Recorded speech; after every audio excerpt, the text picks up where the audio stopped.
Okay, so I think we're probably ready to start now. Good afternoon, everyone. I think it's just afternoon. So lovely to have you all here with us today, and I really hope that you're keeping safe and well. I'd like to welcome you to our second virtual Women's Philanthropy Circle. My name's Amy Carr, and for those of you that haven't met yet, I'm the Director of Fundraising and Marketing at Focus Island. Shortly, I'm going to introduce you to our fantastic guest speakers. Firstly, we're going to hear from Julie Ennis, who's the CEO of Corporate Services UK and Ireland and Country President Ireland of Sodexo. And I think Julie's going to speak to us around her own personal journey. And I know that I'm not the only one that's listening to, looking forward to listening to her this morning. After Julie, we are going to hear from my colleague, Mike Allen, who's the Director of Advocacy and Research at Focus Island, who's going to give us an advanced preview of research that we conducted that is officially being launched tomorrow. The research was a qualitative study into LGBTQI youth who are experiencing homelessness in Ireland. Before I make those introductions, I hope you don't mind if I take a few minutes to give you a short update on what's been happening in Focus Island and in homeless services and homelessness since we met last in June. And at the end, I'm going to make sure there's time before we wrap up at 1 p.m. For some question and answer time with Julie and Mike. And if you have questions as we're going along, you can submit them into the chat function, and I'll have those ready then at the end. So when we met in June, I think at the time I was quite optimistic that the next time that we met would hopefully be in person.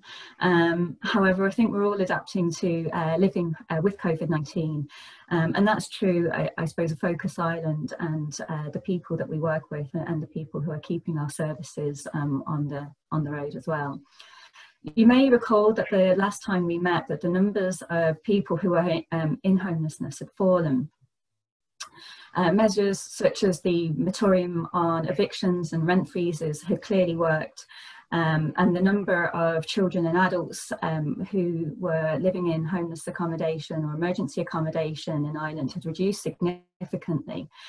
And since our last meeting, those numbers have remained relatively stable. However, with the lapse of the initial moratorium, it's meant that our service teams are now starting to meet with an increasing number of tenants and people who are facing notices of termination and eviction. And obviously, as an organisation, we're finding that trend really concerning. So while the threat of COVID-19 remains, Focus Island has asked the Minister of Housing, Darragh O'Brien, to reintroduce emergency protections. And as an organisation, we are concerned of a potential increase in the coming months, and we've called on the government to reintroduce the eviction on the bans and the eviction bans, sorry, and the rent freezes. So there are some legal protections still in place, I think, for those who have experienced a financial loss due to COVID-19. And this category of tenant will be protected from homelessness until January 2021. But what our research clearly shows is that the majority of notices of termination are due to landlords selling their property. And there's currently no measure to prevent an eviction taking place on those grounds.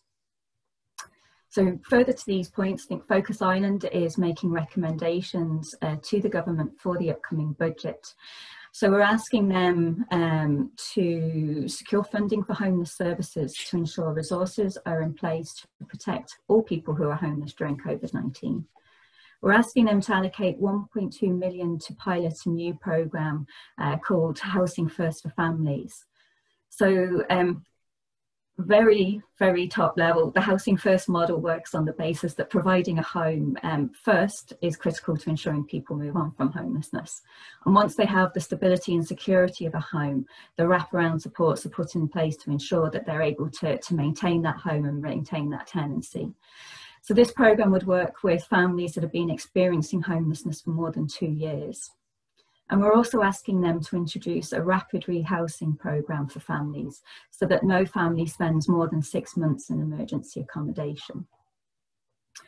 I think at Focus Island, we're very aware that COVID-19 has affected absolutely everybody, but it has been particularly challenging for families and young people who are living in emergency accommodation or who are at risk of homelessness. So as an organisation, you know, we're totally committed to support and advocate for the people that we work with, to make sure they're protected during COVID-19 and beyond, and to make sure that their voice is really heard. So now I might move on to introduce our first guest speaker. Our relationship with Sodexo began back in 2014, and it's really gone from strength to strength. And a significant part of that is really with thanks to Julie, who we're delighted to have here with us this morning. Julie took up her role from Margot Slattery, also a former Women's Philanthropy Circle speaker, and we're so delighted to have that kind of legacy of leaders from Sodexo who have taken such an interest in our organisation.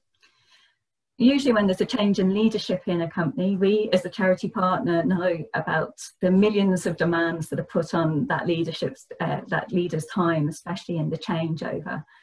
However, within weeks of Julie taking on her new role, she visited our Focus Island coffee shop in Temple Bar to see firsthand the impact that Sodexo was having.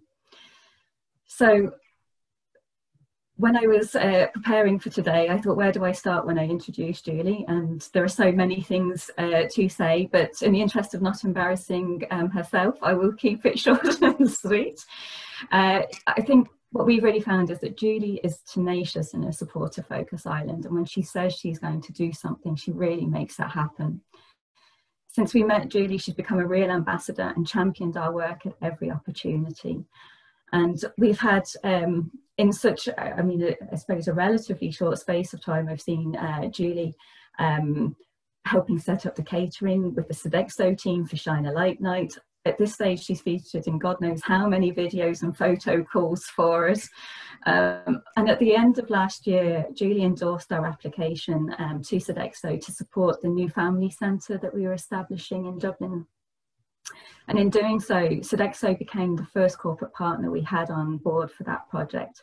And it was a real vote of confidence and helped to secure further funding. So it was incredibly valuable support that we received. And it was really made a huge impact on the vulnerable families that we wanted to be there for when they needed us the most. So since day one, we've really felt that Julie is a member of the Focus Island team, and Sodexo have always treated us as we're a key element of their business. And Julie has always treated us as that kind of core partner for them. So without further ado, I'm going to introduce you to Julie Ennis, CEO of Corporate Services UK and Ireland, and Country President Ireland of Sodexo. Thanks a million for joining us this morning, Julie. Thanks, Amy. You can hear me okay, hopefully? Yep.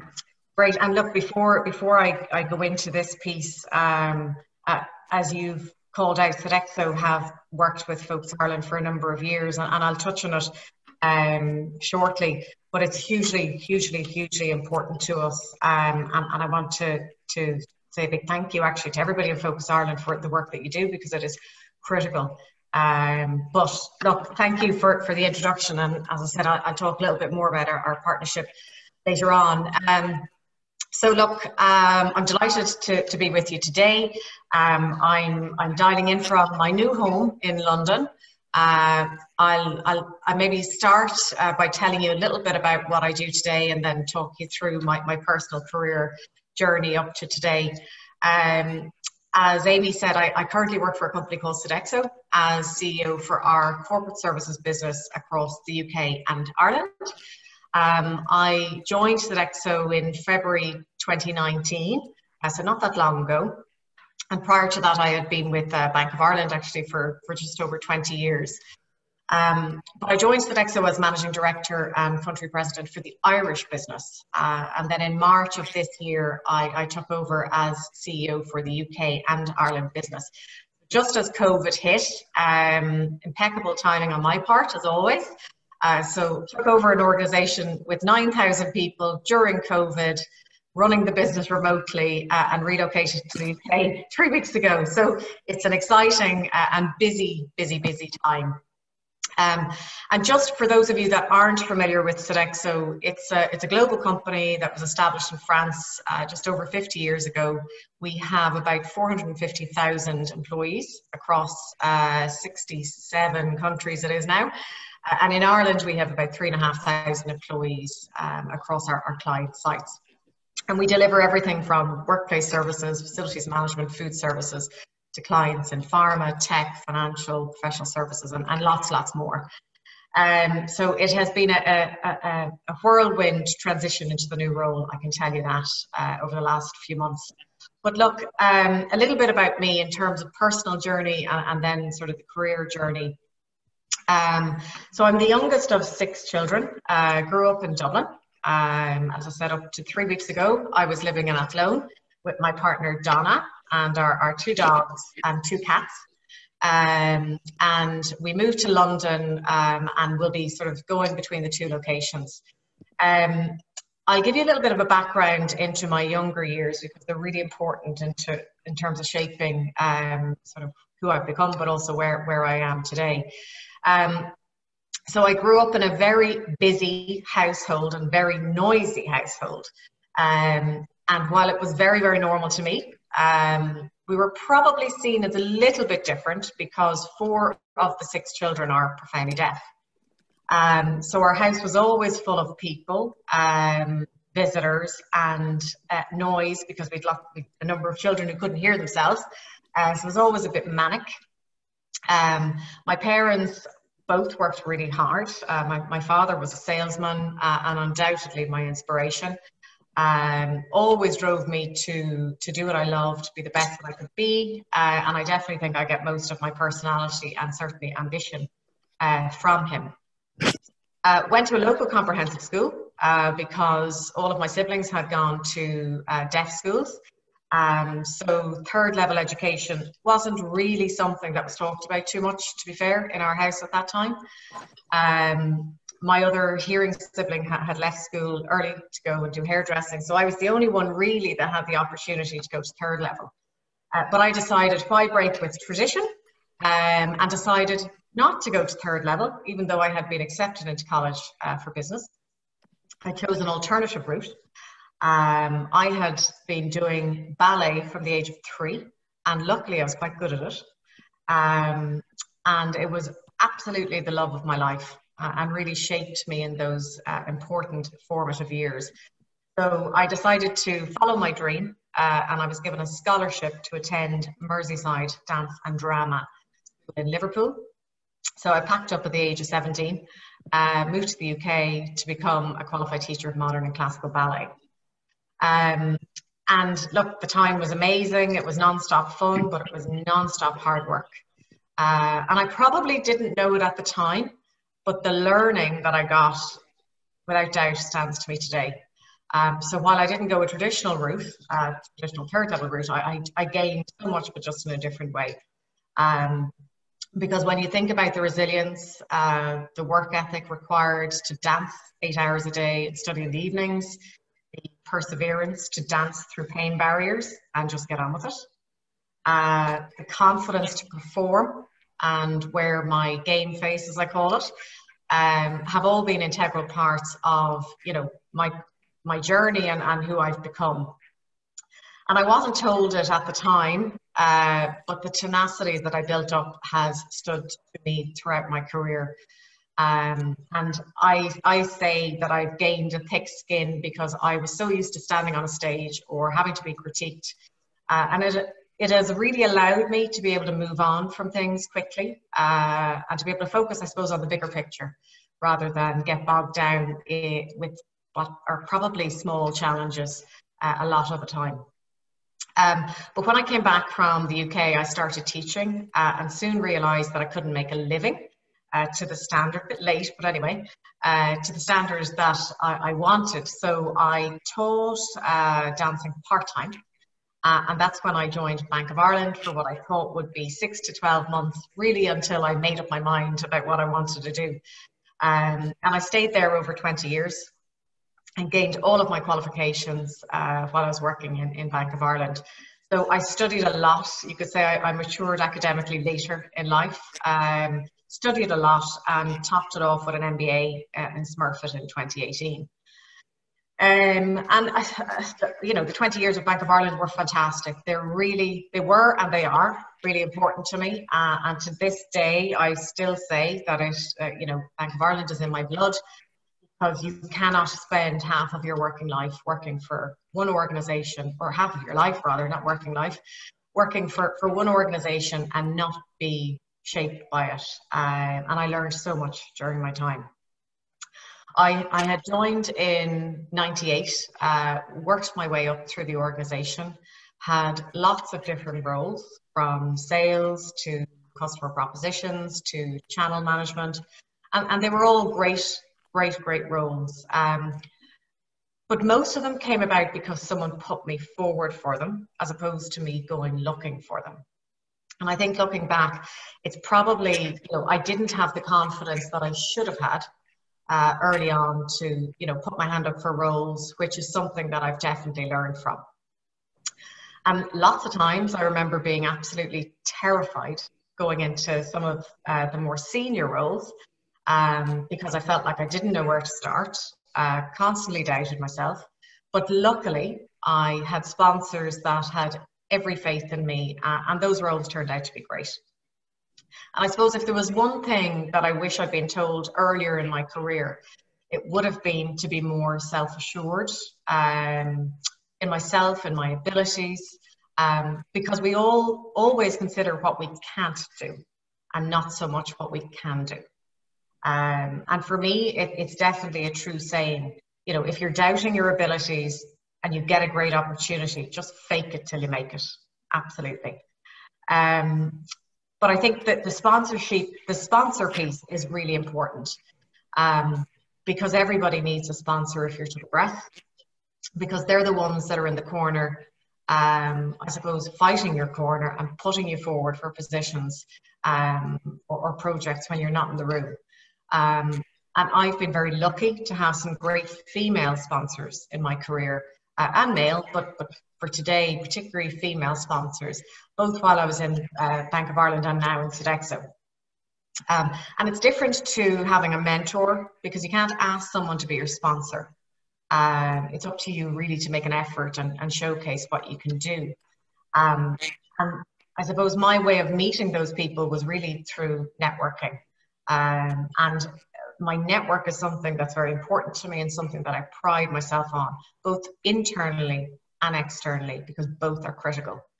So I definitely say to everyone, you know, to build your network, because genuinely, I wouldn't have the roles, or have had the roles, or be in the position or the organization actually I'm in today if it wasn't for my network. So when you have one, you need to nurture it, because, you know, work and life are busy, but there's some things that you just need to make sure that you put time aside for it. And that's what I do to personally, you know, connect with people regularly.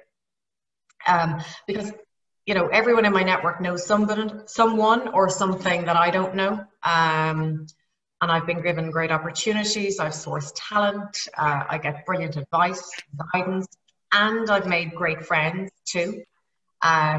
So fantastic. I'll just call out a couple of people. Fantastic ladies. Anne Herity in CPL. We spoke about Margot, who works with me in Sodexo as our global D&I chief, and the likes of Bridget O'Donoghue have been huge support to me over the years. And I wouldn't have met them, as I said, unless I actually went out and made that effort. And it's really important that we support each other as women, and continue to give back as others have, as others are progressing. But that being said, no career is plain sailing, and mine is no different.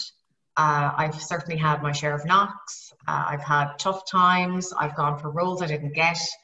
But the important thing is how you bounce back from setbacks and what you do from there, because you just can't give up.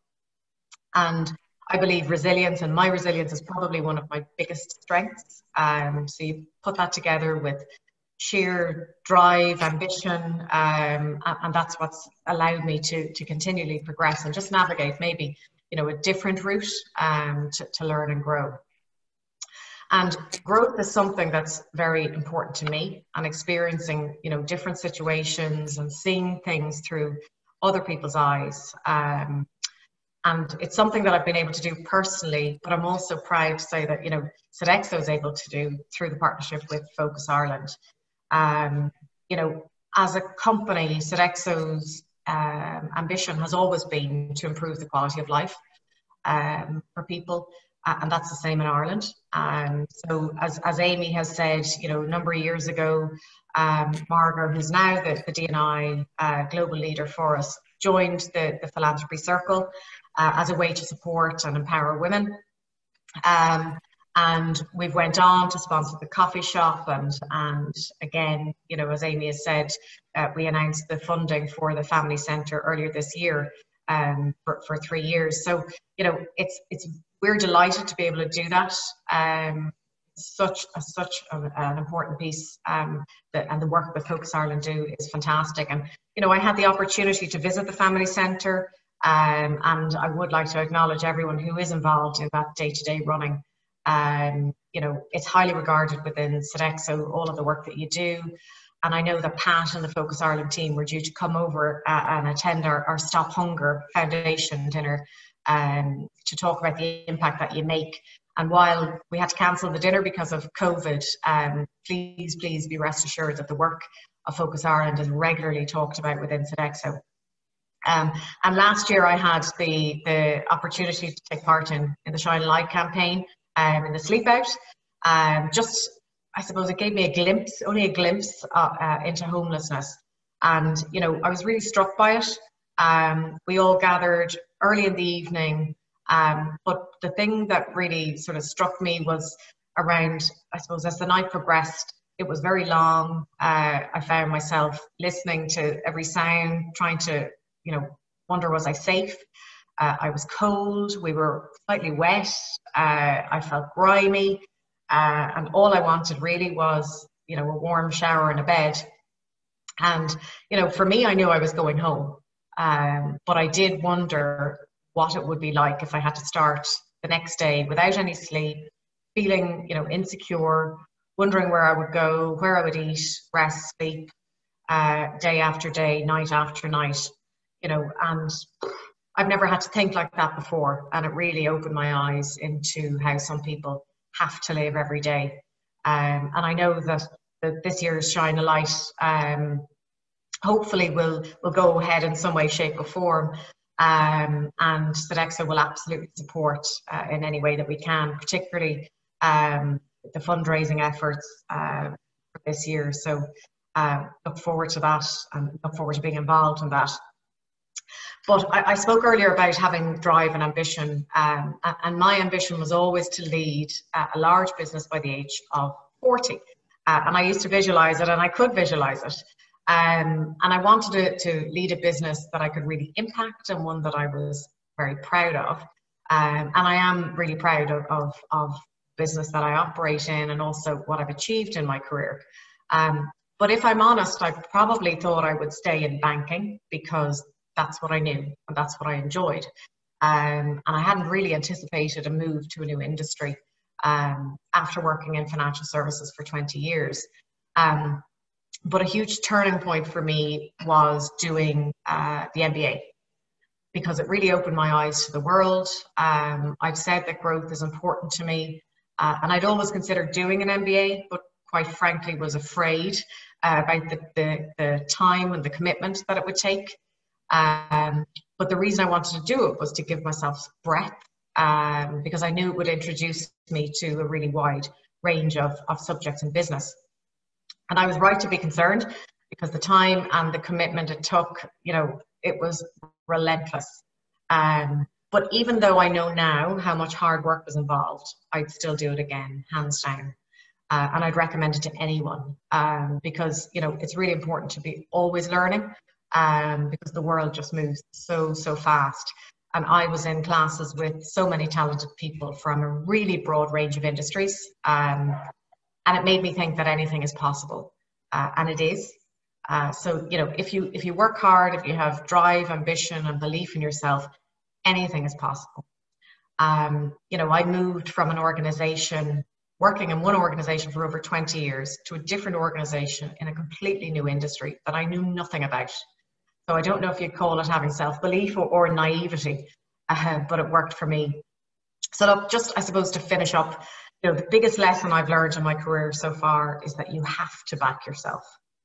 Having self-belief is critical, and not letting those limiting beliefs get into your head, because they can very easily, and everyone has them. And a few things I suppose that I stick to is, you know, always be true to yourself. Don't be what you think others expect you to be. Time passes really quickly, so I always like to have a plan, have an ambition, have a plan of how to get there, but importantly, who can get you there? Because we all need people to help us progress. And that's where we can all play a role in terms of others progressing as well. Again, you know, build your network, nurture it, collaborate, because nothing can be achieved alone. And this one, it's not always easy, but do your best to work with brilliant people. And if you get the chance, take it, because it absolutely expedites your learning, but also brings a mountain of opportunities. And then finally, enjoy what you do, because life is too short not to. And I suppose that's my story to date anyway. So look, I'll hand back over to you, Amy, and I hope you got that, and happy to answer any questions. Thanks so much, Julie, and thanks for kind of sharing so much as well. It's great. I have about 5-6 questions written down that I want to ask you, but I don't know if I'm going to get the opportunity, because I think there's a few other questions coming through on the chat. But what I might do, if it's okay, is move straight on to Mike, and then we'll leave 10 minutes at the end for some Q&A, if that's okay. So in order to keep things going, I'm going to introduce you to Mike Allen, who's our Director of Advocacy and Research at Focus Island, and Communications. Sorry, Mike, I think I missed that one out. But Mike's been with Focus Island for over 10 years, I think, at this stage, during which time he's led the organisation on all matters of research and advocacy, and pushing for real change and systemic change. And today, as I said, Mike is going to give us a preview of research that we're launching tomorrow. And I think everybody has to sign forms and swear not to talk about it outside of here. But Mike, I'll hand over to you, and then we'll take questions after. Thanks a million.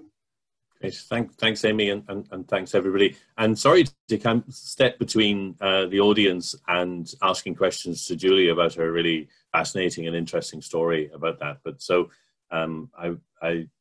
the questions will get asked, and that debate will return. So let me talk a little bit about a piece of research which we are pretty sure will interest you. As Amy said, it's formally launched tomorrow, so it's embargoed, so you're getting an advanced notice here. I'm just going to call it up now, if I can. Can people see that now? Amy, can you see that?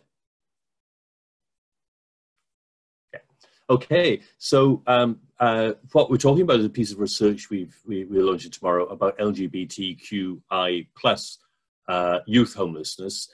The LGBTQI, just to say a little bit about that, is obviously lesbian, gay, bisexual, transsexual, queer or questioning, and intersexual and plus. So this abbreviation has grown a lot in this area. As I think everybody is aware, the ways in which we understand sexuality and sexual orientation, sexual identity, gender identity, all these things have changed a lot in recent years. And they have a huge impact on how people see themselves, which inevitably has a huge impact on the way that they relate to services when they're in crisis. So I want to say just a little bit about why we wanted to address this issue. Well, in the Women's Philanthropy Circle, you concentrate on this area of youth homelessness. So you're aware that Focus Island has been a leader in research and evidence-based policy in this area for more than 30 years, and we've published a lot on it. We've developed a number of services. We've thought about this.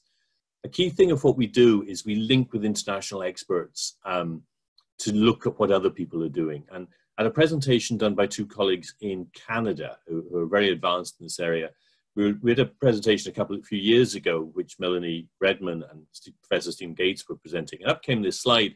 We said, if you're not looking at LGBTQI homelessness, you don't understand youth homelessness. And it was a bit of a surprise to me after the work I'd done, and I think to most people in the room. An intern who was working with the advocacy team at the time said, what do we know about this in Ireland? And everybody looked around shaking their heads. We know nothing about it in Ireland at that point. And when we started talking about this, I think two interesting paradoxes emerge. One is that I think there'd be a wide recognition amongst most Irish people, most people living in Ireland, that we've mainstreamed this question of LGBT equality in Ireland much more than virtually any other country. We've equality legislation, we've made homosexuality, lesbianism legal a number of years ago, and we led the world in same-sex marriage. So we have a sort of sense amongst ourselves that we're pretty good at this issue, and we're a good liberal democracy. And yet we know virtually nothing about LGBT people in the margins. So we've mainstreamed it and yet don't understand what the experiences are for people for whom life isn't working out so well. And the second big paradox is that all the policymakers, all the managers of homeless services say that this isn't a problem, that we're open to all, this isn't an issue, nobody needs to feel in any way embarrassed or reserved about whatever their sexuality is, because our services are open to everybody. And we don't really see that this issue of LGBT is there at all.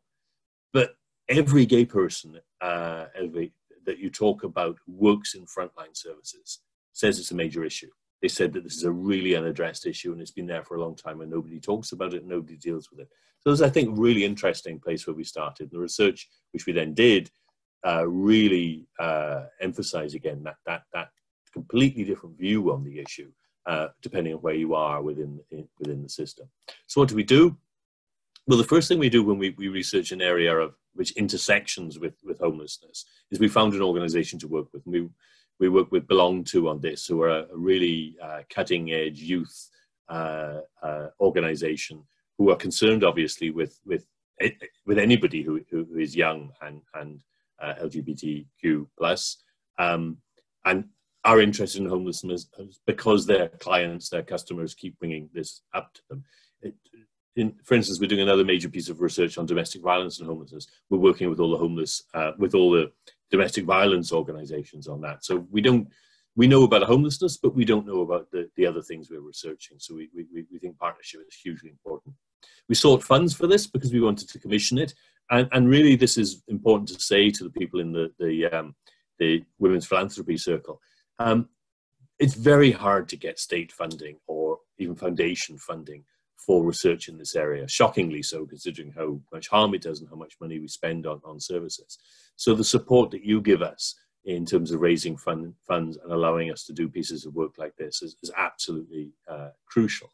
When we are able to start, because we have funding from people like you, we're then able to get money from foundations, and that has been really important in this. And Stephen Green's foundation supported us in this, as did the Human Dignity Foundation in the end. But we had to get going first, and we needed money to get there. We commissioned two researchers from UCD, Professor Michelle Norris, who's one of the leading experts in housing, and social housing in the world, probably, and Aideen Quilty, who's one of the leading experts in gender research. So a brilliant team to do this. And we interviewed 22 young people who were homeless in various different ways. It proved very hard to get people to come forward. We have what Michelle has called double invisibility here, that young people in particular, in general, often don't want to identify as gay at their stage. They haven't come out, to use that language. And they also don't want to identify as homeless. So it's very hard to find people who would participate with this, but diligence and patience paid out. We interviewed 22 people, the researchers did. We interviewed 14 stakeholders in homeless services or policymakers and so on.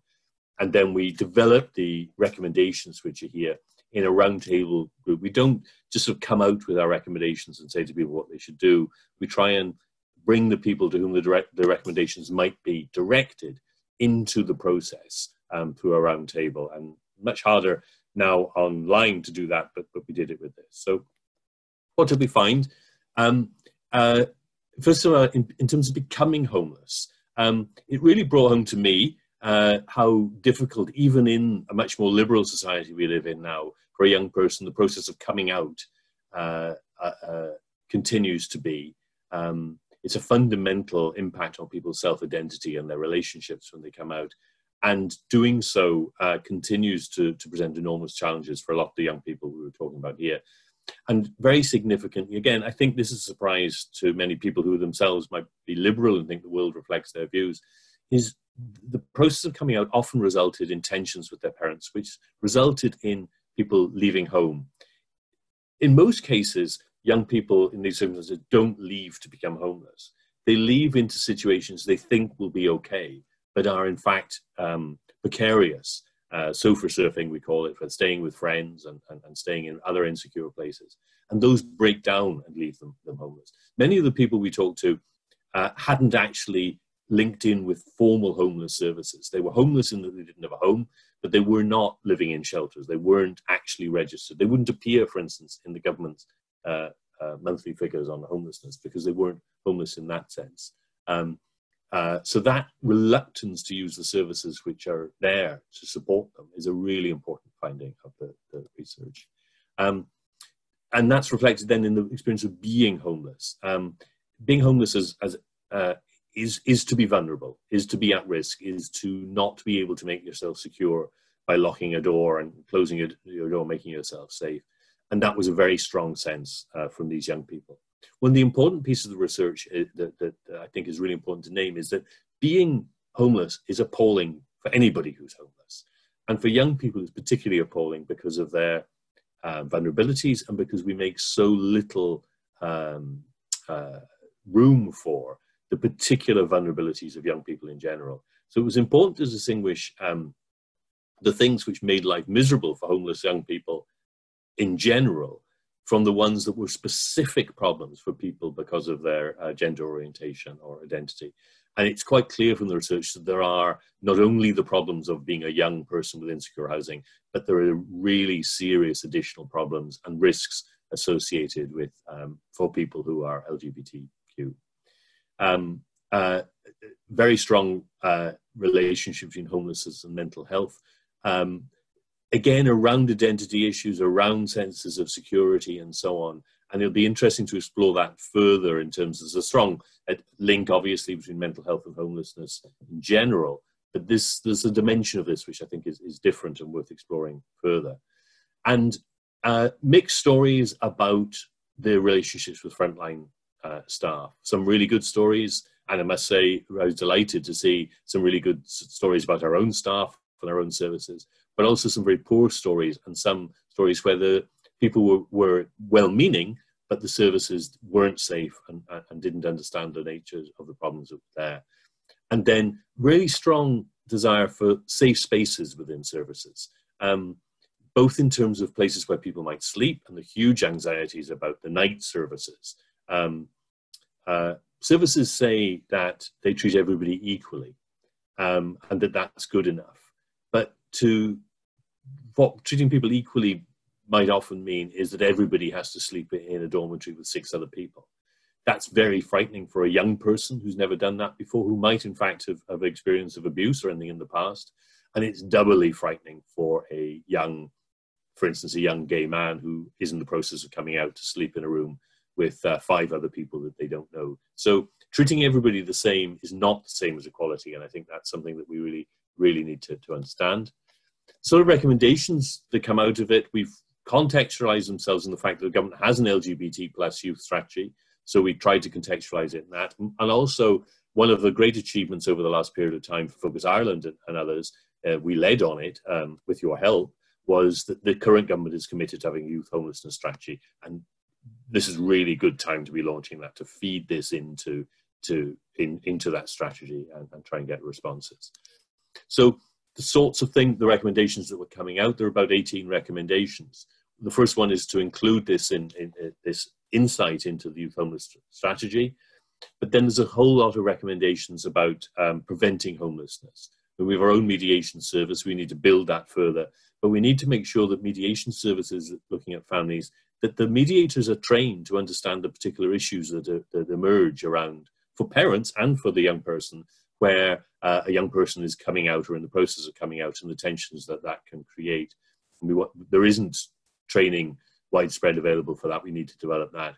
There's a whole range of things about young people in general not understanding how homeless services work, how to make connections, where might be a safe place to go.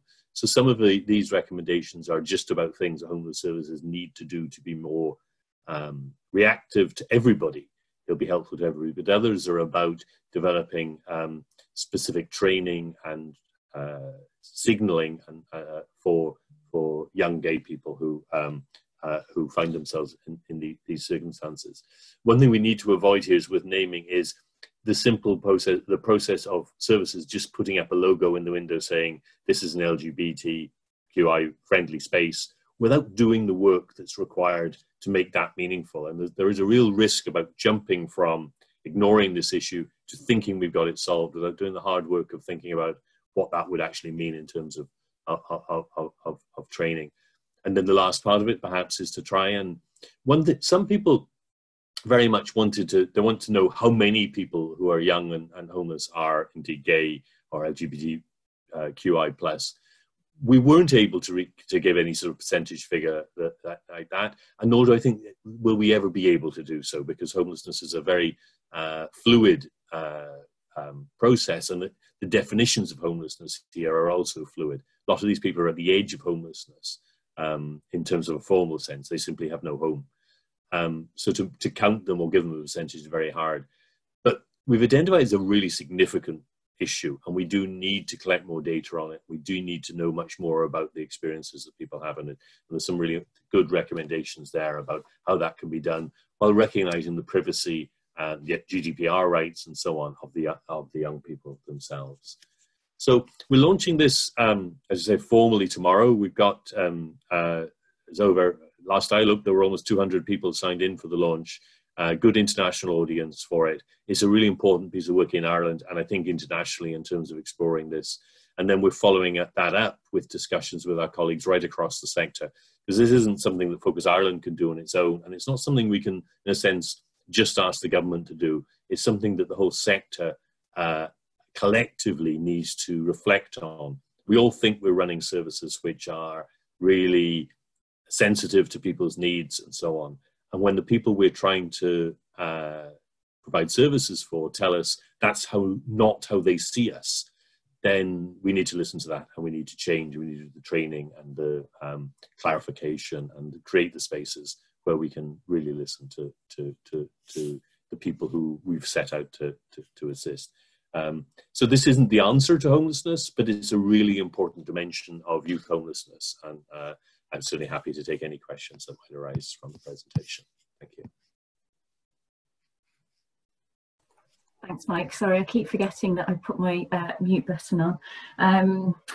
That's great. I think if I could ask everybody to switch back to gallery on their view, that would be great. And I think we can open up the floor to questions. So I have a question here for Julie.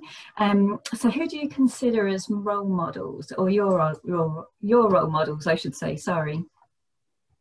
Yeah, great question. I think it's probably something, I mean, I've had lots of role models, you know, throughout my personal life and career. I mean, one female role model for me who sticks out and, you know, is probably Anne Herity. So, you know, not somebody on a global stage, but she has done, you know, amazing work. She was an entrepreneur. She started that business. She's grown it to a significant business. First female CEO of a publicly listed company. Selfless. Always giving and encouraging people.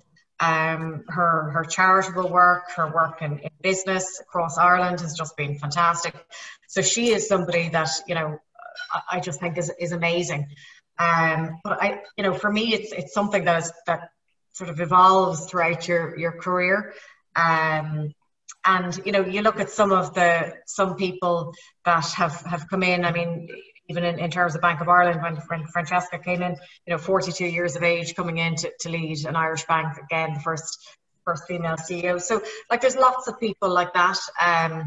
But I'd probably pick Anne as somebody who I've looked at and had lots of dealings with, you know, throughout the last number of years, if that makes sense. It does. You also mentioned that Anne, did you? I think you said anyway, sorry, that she had been a sponsor for you as well. Yeah, absolutely. So again, probably more of a mentor in terms of guidance on that. And then in latter years, you know, we still catch up. And just again, to somebody to be able to bounce things off, because you don't always want to do that internally. So it's important to have people, you know, externally that you can trust, confide in, get their guidance. But again, source talent, opportunities, lots of things, you know, and no better person for that. Sorry, I'm adding about 3 points on to the original question that Eloise put in, sorry. But in terms of kind of mentoring and that kind of thing, obviously if someone like Anne is kind of in a different country, different company, different sector, has that always been the case, or would you kind of have a mentor internally as well? Or do you think it's better to have that bit of distance? And I mean, throughout my career, I had lots of internal mentors, female and male. So I think it's good if you can have both. I always like to have an external person, because there are some things that you just don't want to ask or talk about internally, because we don't need, everybody knows why. You know, there can be conflicts and, you know, politics and all of those things. So I think it is important to try and have both if you can. Great. Yeah. I've got a question for both yourself and Mike. I might just keep it with Julie for a second, if you don't mind, Mike. But I have one here. Julie, you spoke about visualizing your goals. Sorry. Do you have any tips on how to do that visualization? Oh God. Honestly, I'm not sure of any tips, but I think, you know, for me, I always knew that I wanted to lead a large business. So I put a target on myself, and I wanted to do that, as I said, by the age of 40. And so for me, it was about trying to understand, well, what would that look like? What does that mean? Where would I be? You know, what would my environment look like? And that's the piece that I used to visualize. So I genuinely, like a hand on my heart, that's what I did. So I could always see myself, you know, in the boardroom, you know, and if you do that, and genuinely, I think, you know, anything is possible. But you need to have everything, and you need to know where you want to go. As much as possible, try and visualize it. But importantly, who is going to help you get there? Because you're not going to be, well, I won't say you're not going to be able to, you can do anything, but it's important to have as many people helping you progress on that journey as possible. Good. I have another question for you here from Tara, who is asking, what is the greatest achievement in your career? The thing that you're most proud of? Oh, wow. The thing that I'm most proud of, I think the, having the, I would say ability, probably the chance to move to a new organization, new industry. I won't say taking a risk. It's probably, I suppose, believing in myself and moving to the new organization so far. I mean, I didn't think I'd be where I am today, I'll be honest, within sort of a year and a half of moving to the organization, and that's great. But I think the big thing was having the self-belief to move to that new industry, new business. So that's probably the highlight so far. Great. There's one actually, and it was one that I was interested in, and it's to do with what you were saying about resilience. And I think probably resilience is something that some people do quite naturally. But are there any things that you do to, when you take a knock, or you know, you take a setback, that you can share with the group in terms of that resilience piece? Anything that you do to kind of dust yourself off? And yeah, I mean, I think it's important that's when you need to have the people around you. So that's why it is important to have, whether they're external mentors or, you know, people that you trust, So I would say I'm quite an open person. So I would talk to people that I trust to get their views. And the reason I talk to them is because they're not going to tell me what they think I want to hear, if that makes sense. They tell me, you know, the truth from their perspective. So I think that helps you put things into perspective. You know, I am resilient without a doubt, but that doesn't mean that I don't sometimes, you know, doubt myself. And as I said, that is really important to have those people that you can talk to that will give you, you know, the truth from their side. And also you know, you have to have the people that you trust, because lots of people will want to give you their perspective. It's not always the right thing. But yeah, I think that's where you need your circle, as I said, of people who will give you the balanced view. That's great. I'll give you a break for a second, Julie, and Mike, there's a few questions for you here. So Mike, how do we become better allies or supporters for these young people? We always talk about supporting young people who are homeless, but is there extra ways we can engage and support?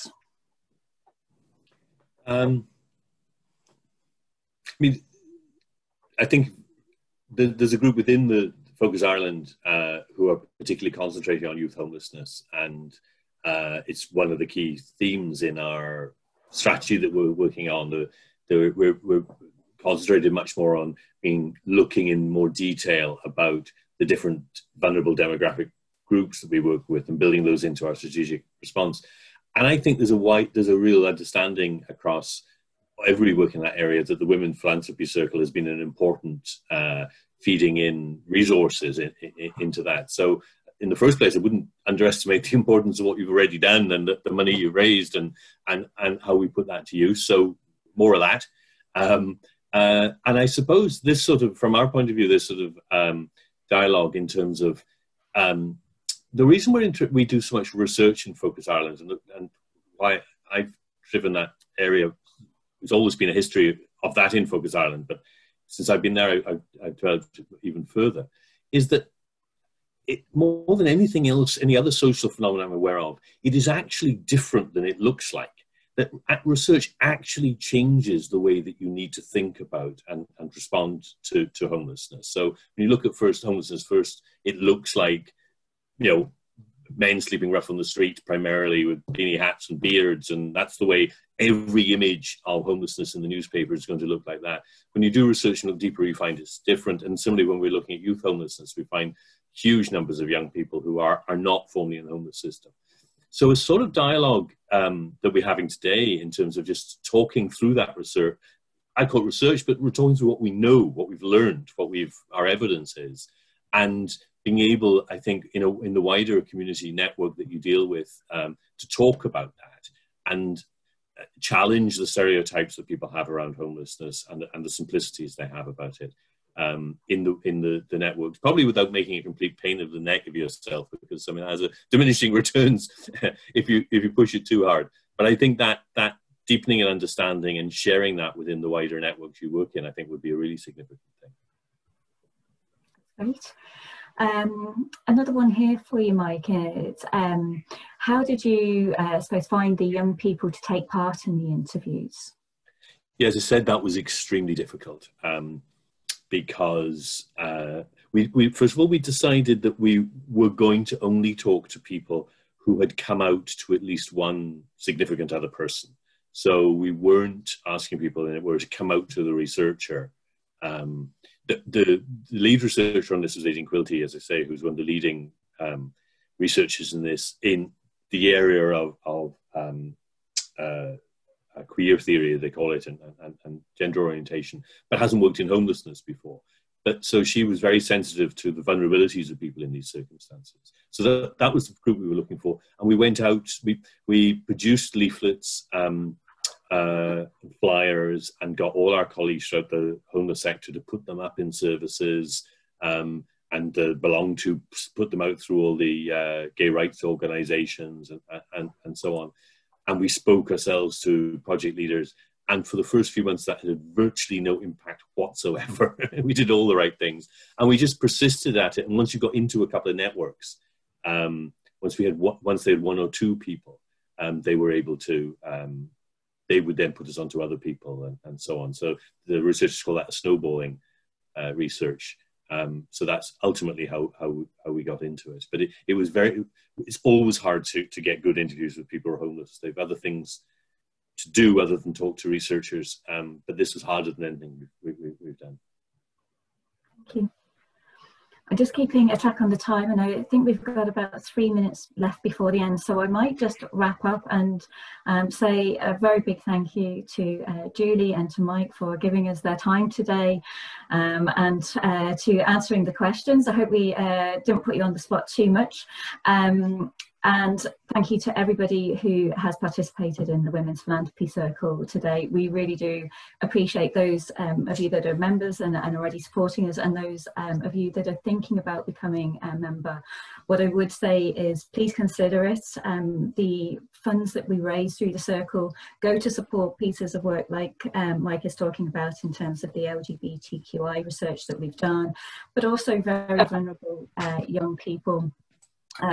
Usually when they're at a very kind of pivotal time in their lives, and the work that we do through the Circle supports them so that they hopefully never become homeless, and that they avoid it altogether. Also, and I will not get away without mentioning this, but I like the fact that Julie gave me a great segue into it. In a few weeks it is Shine a Light Night, and it's obviously our flagship event. It's for both business leaders and companies to take part. If you would like to know, we ask people to give one night to change a lifetime. Oh, thanks very much. On the 16th of October. We are doing registration online, but if you want any more information, please get in touch with either Eve or myself after the meeting, and we can talk you through a little bit more detail. We are hopefully hosting some of our own events this year, but if we're not able to, we will be doing a virtual event, and we would love you to take part. So once again, thank you to Julie and Mike, and we hopefully will be talking to you all very soon. And I'm not going to suggest that the next time we meet will be in person, probably online again. But in the meantime, I hope you all stay very safe and well, and thanks so much for your support. Thank you. Thanks, Amy. Thanks, Amy. Bye.